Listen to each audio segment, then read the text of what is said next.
Guest here today. Oh, hold on one second.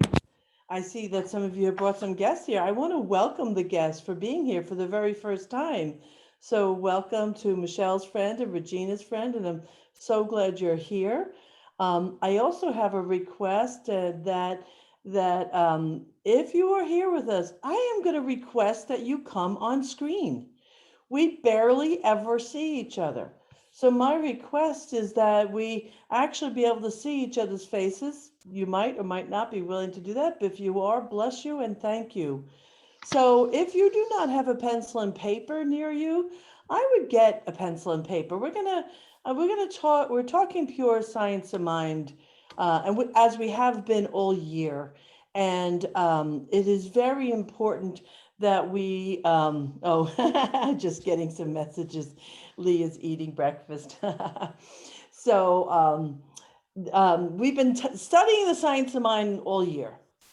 And if you might realize it, I know some of you are, this might be the single most empowering year that we've ever given to you because we are giving you tools. We are giving you the actual tools, the pure teaching. And the pure teaching is something that is available to all of us always. And when we are in practice, we demonstrate from those practices. So this is chapter 14. Now this is a meaty, long chapter. I'm going to give you a minute's worth of material practically compared to what is in the chapter. It is chapter 14 is the chapter on physical perfection. And I want to tell you, there is no greater source of argument or discord than the argument about how to apply science of mind when it comes to physical health and wholeness, and the discussion about doctors or no doctors, or practitioners or no practitioners, or whether or not, my wire just fell out, and I don't want to lose you, so hang on. May all issues in life be as simple as plugging in a wire. Anyway, even this whole thing we've gone through all year long with COVID, even that is something that has been such a huge debate. And I encourage you to continue to be careful and not let yourself find a new division in the world from those who are vaccinated and those who are not. Please, dear God, be open and loving to everybody without forming, these lines of division. I had some resistance to this chapter today to be the one teaching this particular chapter. And I know Reverend Joel agrees because he didn't want to teach it. So sometimes, like hair on my face. So sometimes we are, that's when we're really clear and authentic. And there are aspects, I guess there are aspects of my life that I'm still continuously working on. And so truth is, there's a part of it where I feel like a fraud. There's a part of this aspect of the teaching that I got, but then there's a part of it where I feel like a fraud because overall, in my 64 revolutions around the sun, I have maintained a life of wholeness and healing and health where I have, and I'm not, again, I never give this as advice. I give this as a report, okay? I just don't go to doctors. Now, I go to doctors when I have to. I go to doctors if I have to. How do I decide when that is? When I can't seem to grab hold of the turning of something if I'm experiencing something. So a few years ago, when I had I had bursitis, a couple of bronchitis, a couple of years in a row. I went to the doctor. I was awful. I was down for 3 weeks, down and out. I needed help. So I'm not afraid to ask for help. I want to be clear of that. And I also will always call my practitioner or call my core of practitioners. God bless them. They have gotten me through many things. But I also want to say, this is not like multi-level marketing, okay? You are not stuck if I'm stuck. So if I'm stuck on a particular expression or demonstration of the teaching, you are not stuck. Be clear. You can have as much of this teaching demonstrated through you as you are willing to actualize it, as you are willing to invest in the spiritual practices that hone you as the tool or the vessel that you are. That's a very important thing. The basic of our the basis. Boy, I'm having trouble with my teeth. I'm joking.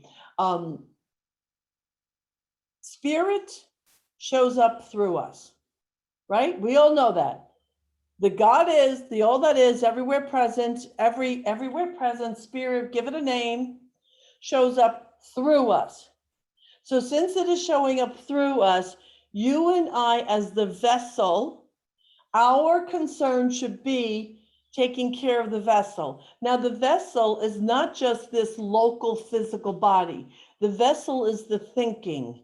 The vessel is the receptors that we have generated, the mental receptors that we have generated. And you know what those are by your tendencies. You look at your tendencies. So if something is happening in the world and it might not be the happiest thing, how do you label that thing? How do you label something that's just happened in your family? If you monitor how you automatically label something, you will notice and you will find out what your tendencies are. Those tendencies are a huge indication on about the level of work that you have done and how you have honed that muscle, that receptive muscle as a receptor. And either you are a receiver of good or you are a colluder with negativity. Right? Remember the distinction we've created for a long time. We can either collude with negativity or collaborate with possibility. Those are really two pretty simple distinctions. And depending upon how you've honed that muscle, you become that. And then that tendency is how you will receive further information into your being. Am I clear? Is this point clear? We got this. Everybody? Okay. Because if it's not, this is what I'm going to invite you to do today. If you have a question, and I really hope you will have a question, I invite you please to send the question in the chat directly to Neil, and then he'll let me know, because I'm so, the chat catches my attention, but if you send it directly to Neil, then I only have one person to try to pay attention to. So in the textbook, and I don't remember the page right now, but in this chapter, and I want to tell you, I'm really hoping you're reading the chapters as the weeks unfold. Because if you read the chapters, you'll be more prepared even to ask questions. So in this chapter, Ernest Holmes makes it clear, there's only one subjective mind.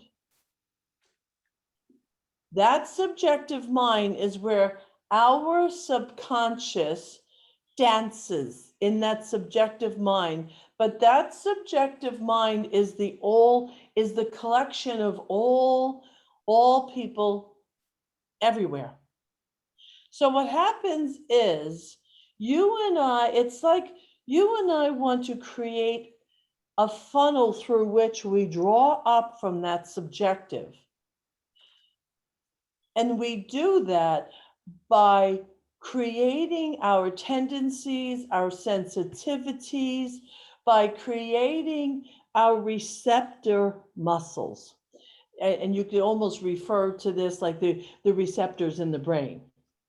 So as we do this, and how do we do this? Let me start with a little simple thing. We do it by believing in ourselves. We do it by self-love, by increasing self-love. We do it by increasing self-care. We do it by increasing self-forgiveness. And every time we do that, we are clearing and clearing and clearing out the subjective tendencies that would have us be limited. And those collective get in there because we share the subjective mind. So this is kind of complicated. This isn't a simple thing. You know, some of you might know right now that I've created a coaching program, some of which some of our own practitioners are participating in right now. And in the coaching program, I use the statement over and over again, and I really want to drive this message home, that those coaches must be the product. They must be the product, which means I can't go out and give you advice or tell you what to do or tell you anything unless I'm taking the same medicine, unless I'm taking my own advice, which is, it's not really about advice giving, but you get the point. So let's take a version of that and let's call it being the teaching. If health and wholeness is something that you care about, and you think everybody cares about it, but here's the funny thing is, when you're feeling good, you don't think much about it. It's then the day when something happens or you don't feel good or you strain a muscle, all of a sudden you realize, and this is a thing, this I don't mean this to be funny, but all of a sudden you realize in your age, in your, in our wisdom years, that there literally is nothing but health. There is nothing but health. Because at the end of the day, the bigger the house, the more cars, the whatever you have accomplished, no matter how much money you have in the bank, if you're not feeling good, you got nothing. Because you only experience those things through who you are. And it's so important that we raise our awareness and raise our the way we value health and wholeness. Okay. Ernest Holmes on page 197.3 says, healing then is accomplished by uncovering, neutralizing, and erasing false images of thought and letting the perfect idea reflect itself through subjective mind into body. Okay. This is where this teaching can become a little nitpicky. Not because it wants to be annoying, but because you and I are the result of this thought, and then this thought, and then this thought, and then this thought. Every thought we think adds to the collective. Every thought, the collective within us. Every thought we think either adds to our wholeness or deteriorates it. Now, I want to be clear about this. It all begins, every one of you right now, I want you to hear this. It begins with you believing that you are deserving of that wholeness. You need to subscribe consciously to I deserve to feel whole. I deserve to be in my perfect way of being. It must begin with that. Remember, our conscious mind is the gatekeeper. So that's the first gate that thoughts and influence pass through. So when you and I create the funnel through which it comes, then we will draw forward into our experience according to that which we are claiming and declaring. It must begin with, I am a child of the beloved one, fully deserving of life in all of its beauty. And letting that settle, like truly settle into who you are. Does that make sense? We must believe in our deserving. We must believe in our wholeness. We must give power to the birthright that we were given. Ernest Holmes also says on page 200.4, paragraph 4, the word disease means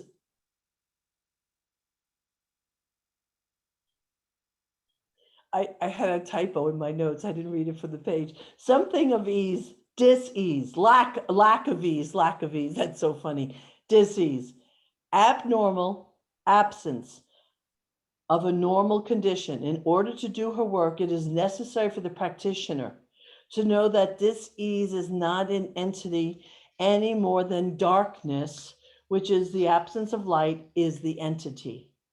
From the standpoint of the mental practitioner, dis-ease is an impersonal thing, attempting to operate and personify itself, a thought force, a misconception, a conviction in the mind of the one who has it, and of course, actual experience to the one who is suffering from it. Okay, that's a lot.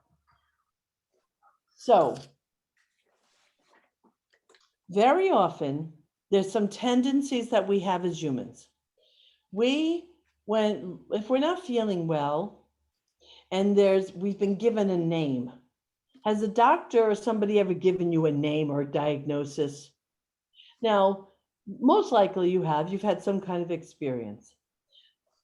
The moment you're given a name and you accept it, you are in agreement with that name, you are in agreement with that diagnosis, that you have immediately given it power. Now, this might sound a little crazy unless you've been in this teaching for a bit. Our job is to take that diagnosis and to doubt it. This is a great use of doubt. You must question the authority of the one giving it. Now, they are giving you what they give according to the five senses. And we spoke about this last week. I spoke about there are people in the world and professions that measure the world through the five senses, right? So doctors are doing that. Now, I'm not here to bash doctors. God bless them. Thank God for all of them.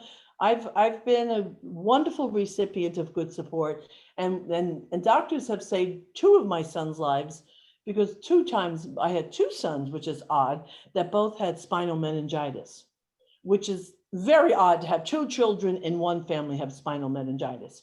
And one was at 1 year, he was one, a little over one, and literally the doctor saved his life. He was on death's door. So I'm not here to bash or destroy doctors. I am here to empower you to use their knowledge and their diagnosis and whatever's available to your benefit. So what I don't like to do, and what I encourage you not to do, if you are going for care, wait, I want to be careful here. I want to tell you not to be an expert in what they've told you to do.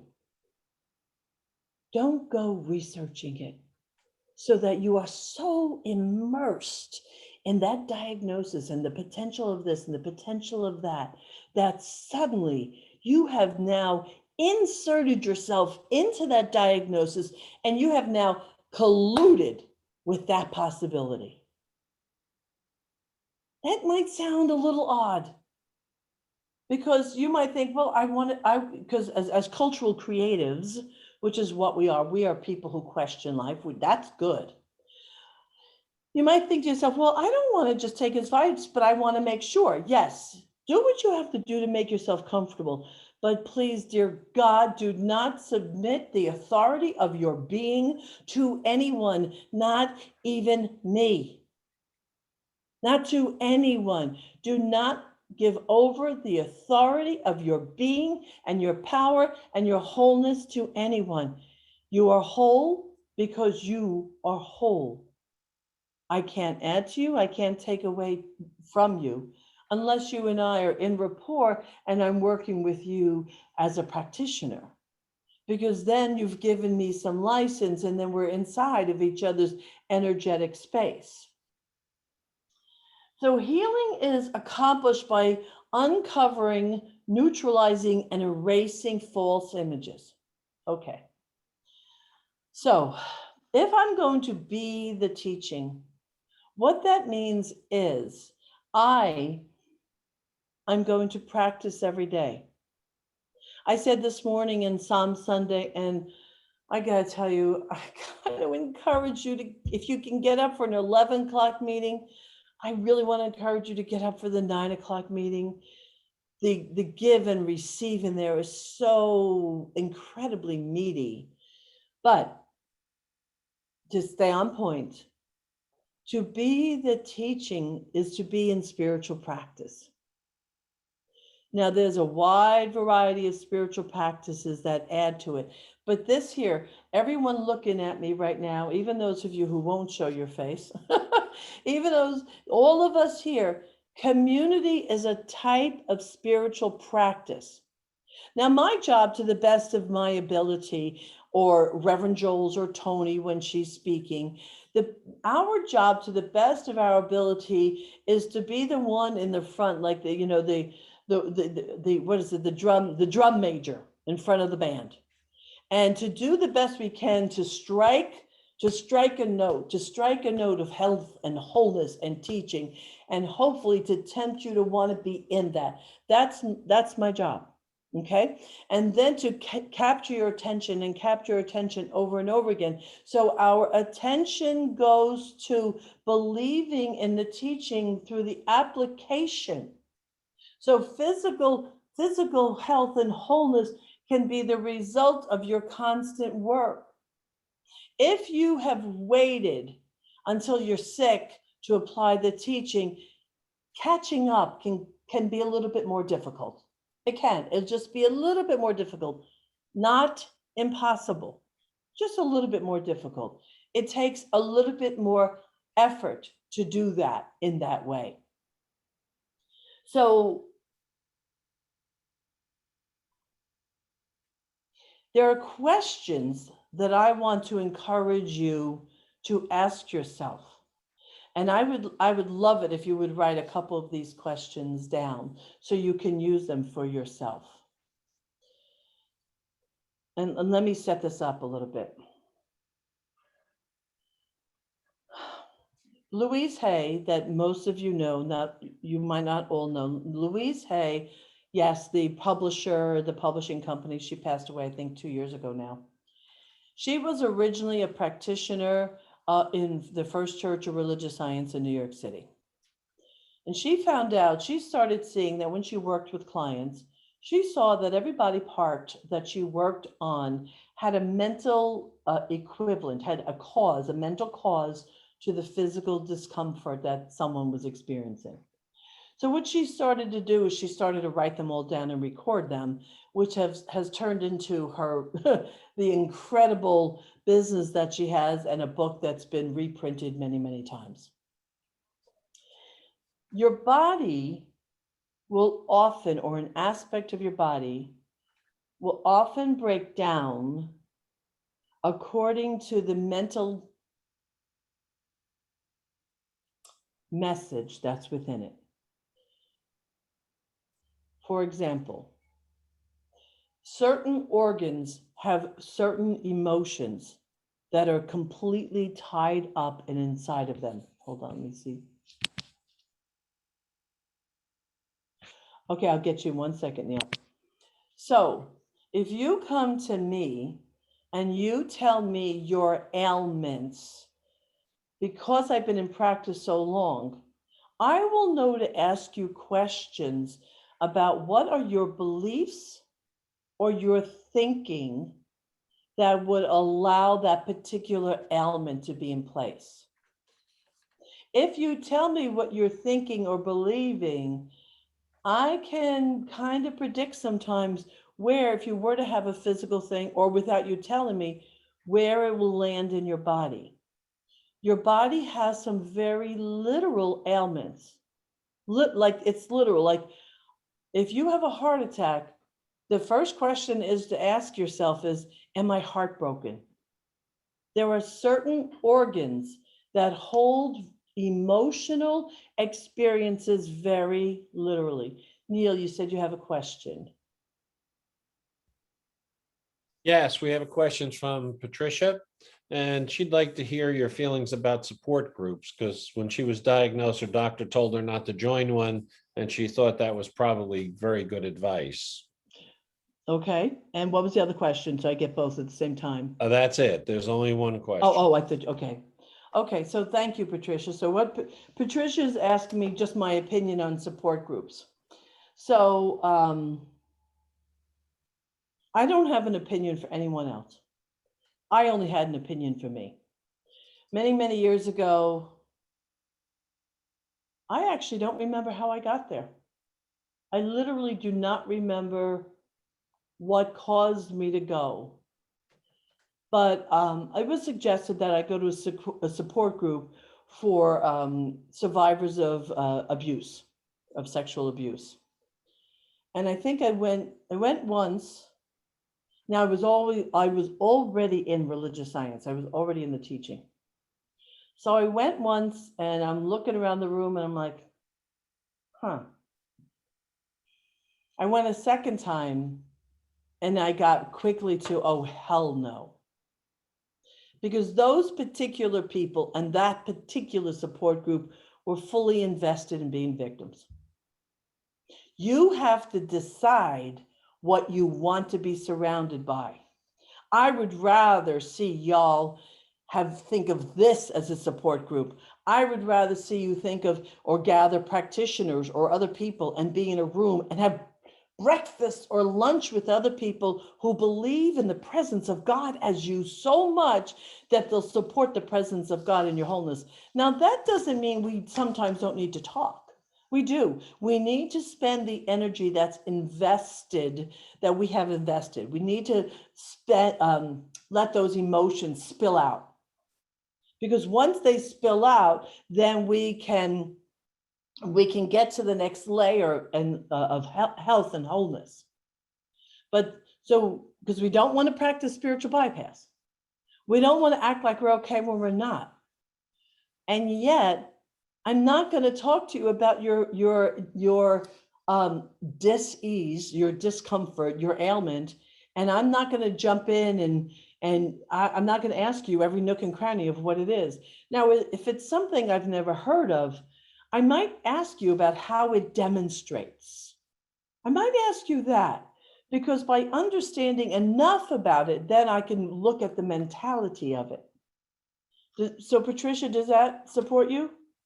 Okay. And yet, if you go to a support group and you find support, great. It's not about me. I'm not in charge of you. You might ingest it in a whole different way. Me, I don't like giving authority away outside of myself. I don't. I'm really choosy about what and who I give power to. And that has absolutely served me for all these years. Okay, back to the questions.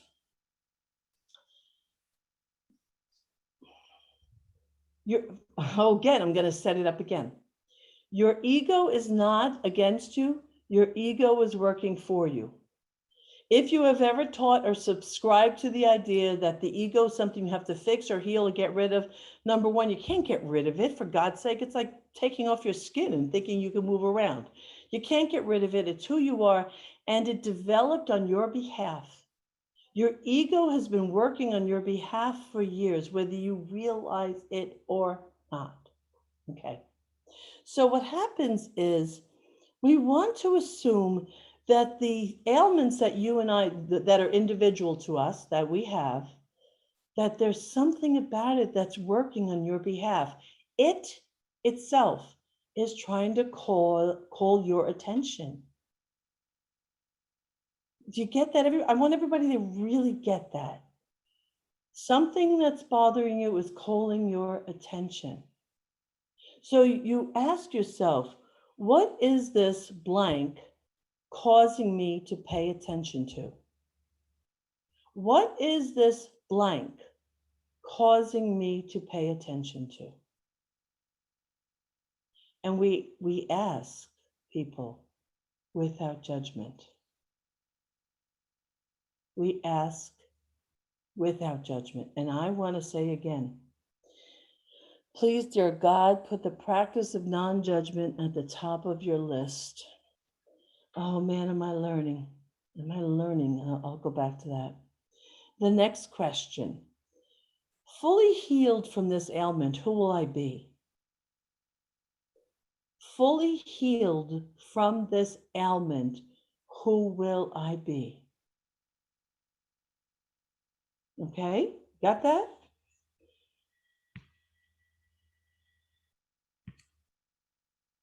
The next question. What story am I telling myself? What story am I telling myself about this?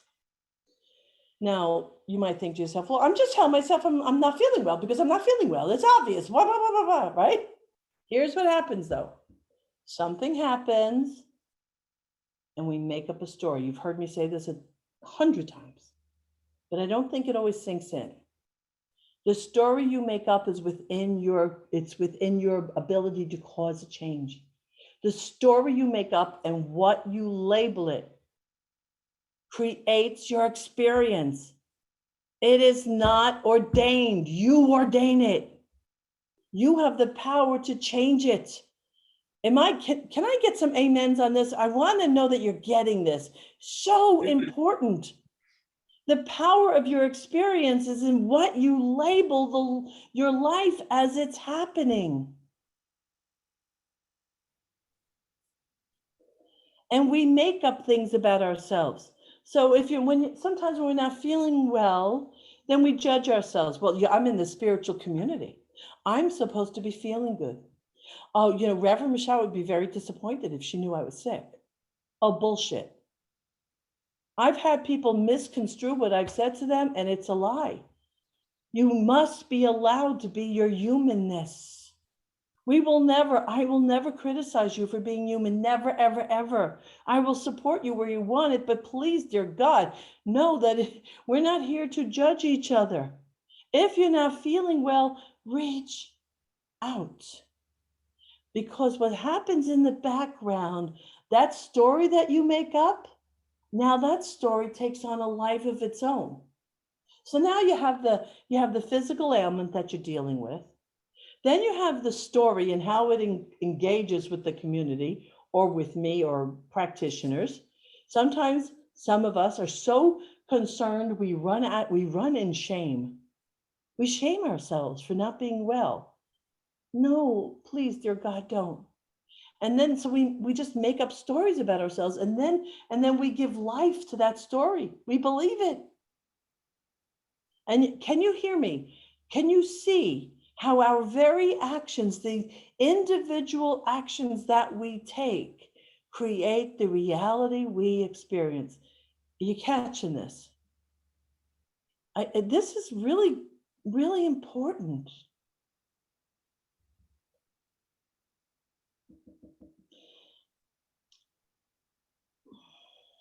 I want to share with you, life is really interesting for me right now. Life is really kind of interesting. I wrote an email this morning to my board because I have so much going on. And if you don't know this about me, I love being a mother. And even though my eldest is 42 at this time, sometimes you're still a mom. You're a mom till you slip out of this clothing, I swear to God. And right now, that son has his own needs. My middle son is dealing with the house he purchased and changes that they're trying to implement their house. My third son, his wife is about to have a third baby, and then he broke his hand hitting a punching bag. I guess there's a right and wrong way to hit a punching bag, as he found out, and then had to have surgery. So now I'm in like high demand right now. My mommy, ways of being is in high demand, and babysitting with the other grandkids and all this stuff. And all this chaos is going on. And then the house is in complete chaos, as Neil said to you this morning. And I'm here in this beautiful home, but that's not my home. So I have all this stuff going on. And like all around me, and having concerns for our community, and having concerns for not only for you as individuals, but for, can we continue? Can we keep this going? Okay, so there's lots in this little brain of mine that you're seeing here. And let me tell you what I've learned. I've learned to call it good. I've learned in a new way. You've heard this before, but I've learned in a new way to still not judge. I've learned to stop judging so much more and just leaving people the hell alone. Just as a just an impulse that might come up for me to form an opinion. My default has become so immediate now. I'm so happy to tell you that the judgment starts to come up, and what comes up immediately, like right behind it, is, oh, leave them alone. Oh, leave them alone. And when I do this, what happens is it keeps freeing that mental, emotional, spiritual place inside of me to be a greater presence of love. I'm a greater presence of love now than I've ever been, because I've been remembering I'm not that important. I don't really matter that much. And so my opinion of someone doesn't matter. So why would I do all of that activity and entertain that? And yet, I bet some of you might be struggling with this. And if you are, that goes into the disconnect that allows for flow, that provides healing. Because to be whole, to be healthy, it's important to be in this gentle flow.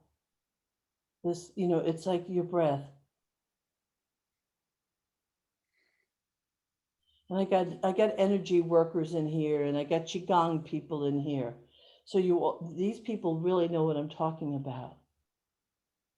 When we practice fear, judgment, criticism, it's like we do this. We jerk and we shut off ourselves from our flow. So everybody practice with me right now. So to kind of get on the edge of your seat or something, so you're a little bit more attentive. And this is what I want you to do. We're going to be like conductors. And I'm hoping some other people will come on screen if you can. So I want you to take your hands. You don't have to follow my breath, but I want you just to feel the flow and do this in this way. Go.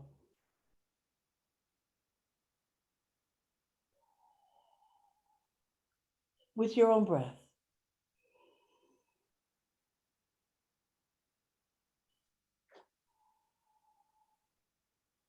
Be in the flow. Feel it.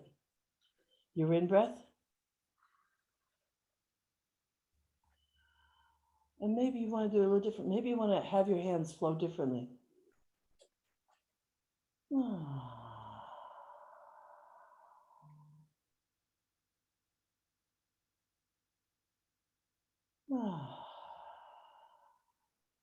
Can you feel that very gently, very slowly?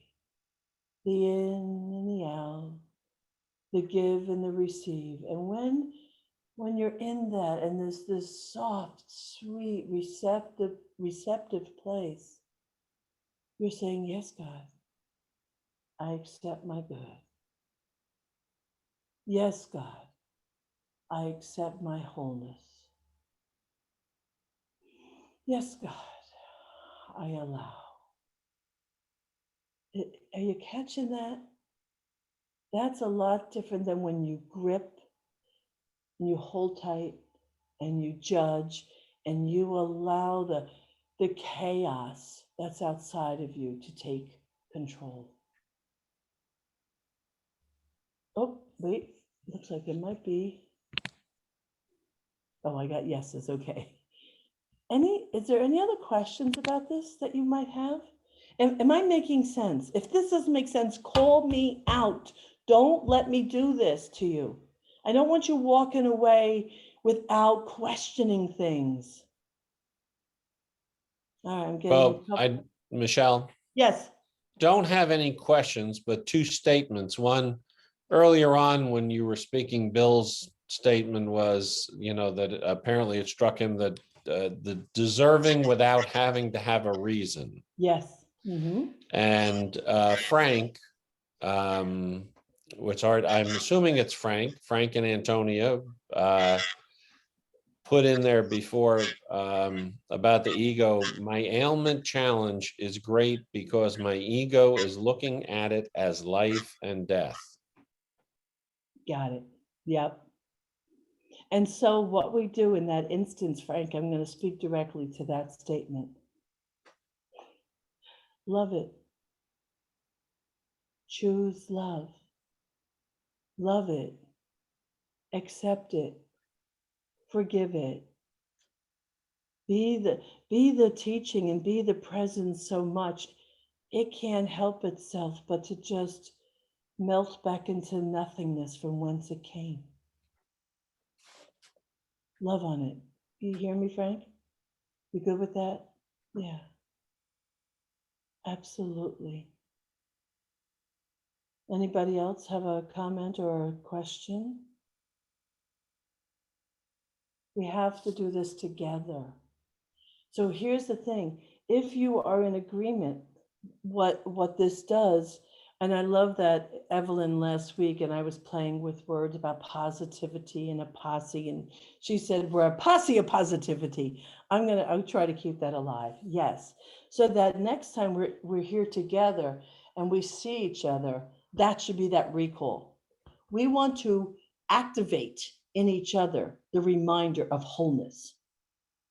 So, and so much acceptance and love that even if you are not feeling well, you will come anyway and throw yourself before us and say, love me and support me right now because I need it.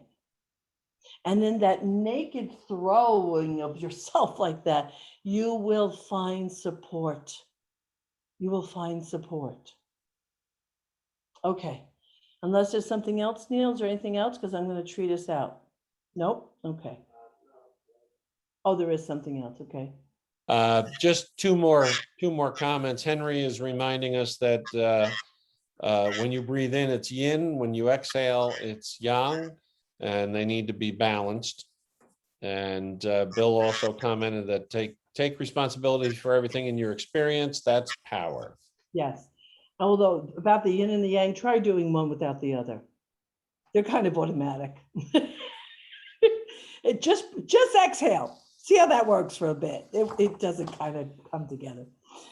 So, okay. So everyone shift or shake or do something and be available right now to just take in this word that I speak, this word of God, of love, of acceptance.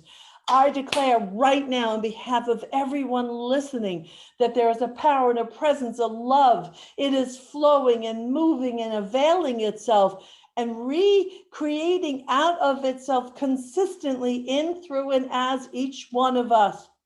I declare, and I'm gonna make an assumption, a conscious assumption right now, that for every single person listening right now, that the idea of health and wholeness is activated in your mind. It is activated in your heart. It is activated in the subjective of you. That right now you are willing to join me in agreement that says, I deserve to be whole. I deserve to be full. I deserve to be alive. I accept my health. I accept my wholeness. And no thing and no idea stands in the way. And nothing is more powerful than this moment of this word being spoken, except my acceptance of it. My acceptance is the only thing that is more powerful. I do this with great love. With great love. Love is our foundation. Love is the pool that we dive into. Let us know this, experience it, say yes to it, and be it. I am so grateful. I surrender this word to love, to law, and to the awe of life. And so it is.